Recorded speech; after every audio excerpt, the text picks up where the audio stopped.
Hi, it's Clemmy from the NARM Clinic, and in this week's video I'm covering a very practical topic, and that is making meals more manageable.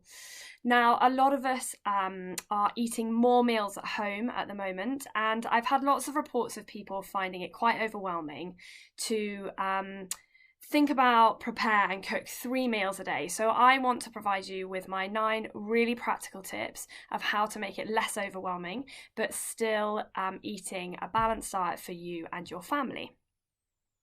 Now, I hope that the tips in this video will not only be useful right now, but will also be really useful going forward for you in the future. So my first tip is to do a weekly meal plan. Now, don't be afraid or turn off now. It doesn't have to be scary. It doesn't have to take lots of time, but meal planning can be a real game changer.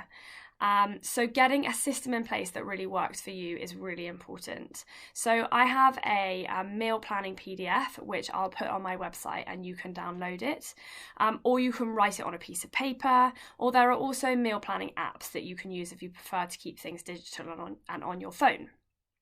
Now, as I said, it might seem like a chore, but once you get the hang of it, it's super easy and it'll save you so much time in the week and so much worry for later in the week as well, because you'll know exactly what meals you can have or you have the ingredients for, and you'll have all the ingredients available in your fridge. So if you're particularly busy or away one weekend perhaps, then make sure you keep some popular meal plans in a safe place so that you can just come back to these and you just reuse them when you're short of time. And as well with meal planning is it doesn't mean that you have to stick to the plan 100%. I often find myself doing my weekly meal plan and then writing down the list of suppers, for example, that I have. And then in the morning, waking up and thinking, okay, which one do we fancy today? Or perhaps I need to use up some of the ingredients quicker, so I might switch things around.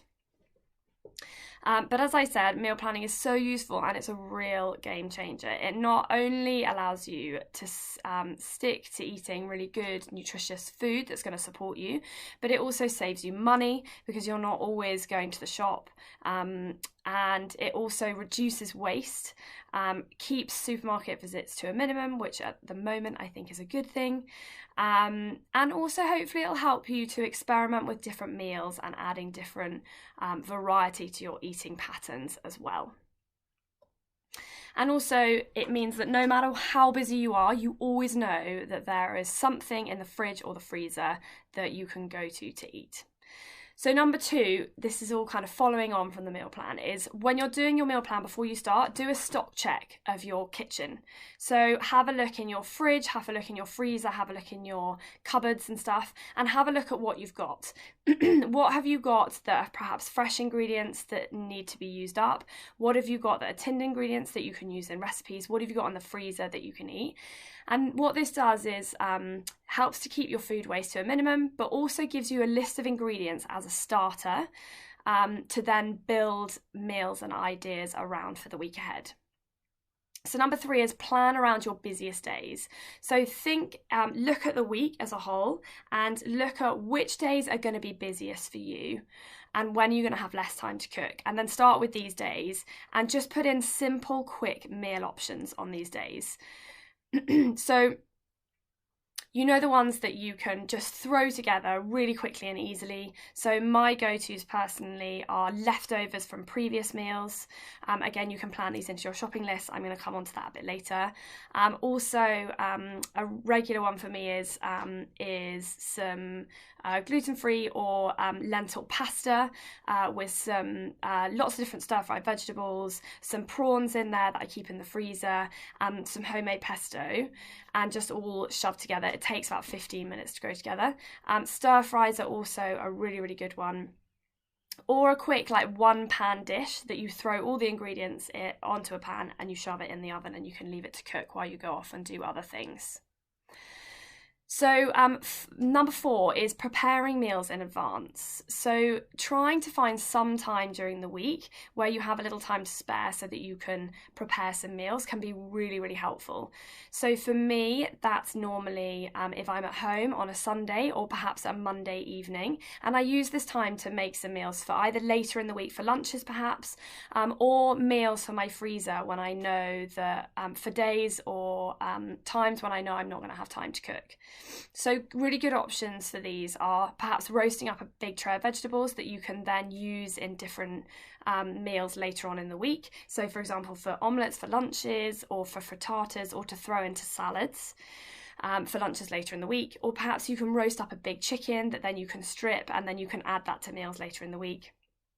Or fish. Or again, things like curries, bolognese, stews, soups are also really good things that you can prepare in advance and then either keep in the fridge or shove in the freezer for a later date. My next one, number 5, is a really, really good one. This is one of my favourites, is cook once and eat many times.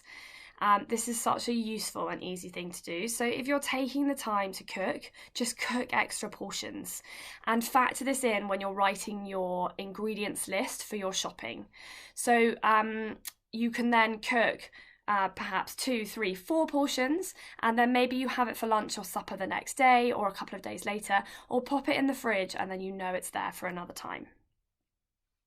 Number 6 is breakfast go-tos. So you don't necessarily have to plan exactly what you're going to have for breakfast in your meal plan, but I'd suggest having 2, perhaps 3 breakfast ideas that you know you like, and then get the ingredients for these, add the ingredients to your list, and then depending on what you fancy when you wake up each day, just pick one option. But just make sure all these options contain some kind of protein to help support and regulate your energy during the morning. And just watch out for very sugary cereals and granola as well, because they can have an impact on our energy levels. So great options for go-to breakfast, things like porridge with some nuts and seeds on them. Overnight oats is a good one coming into summer. Yogurt with some low sugar granola and some fruit, perhaps some eggs with some vegetables on some toast. Frittatas are a great one. Again, you can batch cook those. Or some kind of nut butter on some toast with some fruit. My favourite on that is having peanut butter and banana on toast. Don't knock it till you tried it, it's really delicious. Or if you're going for a more plant-based option, then some wholemeal toast or some gluten-free toast with some avocado and some pumpkin seeds or pine nuts or something sprinkled over the top. Number 7 is easy lunches. So lunches are the thing that I found people are struggling with most at the moment, and they're the ones as well that I seem to see in clinic that people struggle with. Now, lunches don't have to be hard or complex. I love really quick, easy lunches that you can just grab the ingredients from the fridge, put them on a plate, and you're good to go. So good examples and go-tos. Have a look at my website, have a look at the lunch options on there, but things like leftovers, loaded open sandwiches, some cooked meats or falafel, and then some tinned or sachets of brown rice, beans, pulses, quinoa or anything, with some salad or some roasted vegetables and a dressing. All things that are ready cooked and ready to go that you can just throw together on a plate.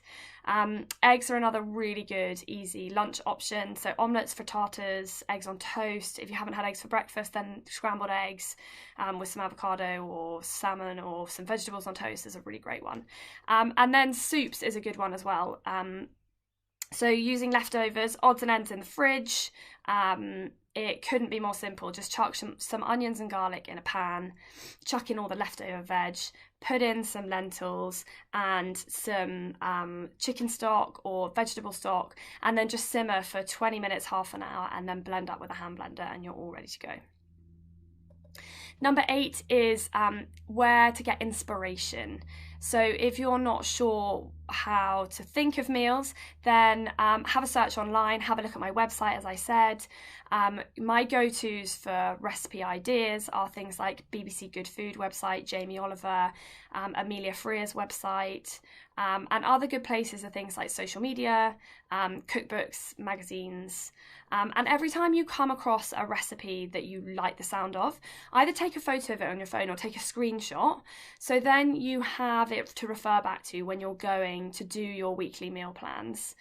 And another good way to find inspiration is to look at what vegetables are in season at the time and then look up Google recipes that use those kind of ingredients.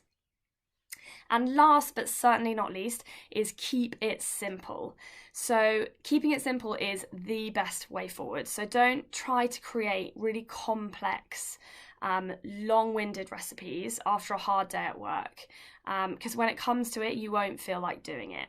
So opt for recipes that you know you can throw together easily. Use simple, readily available ingredients, and then flavour things with tasty herbs and spices and that kind of stuff.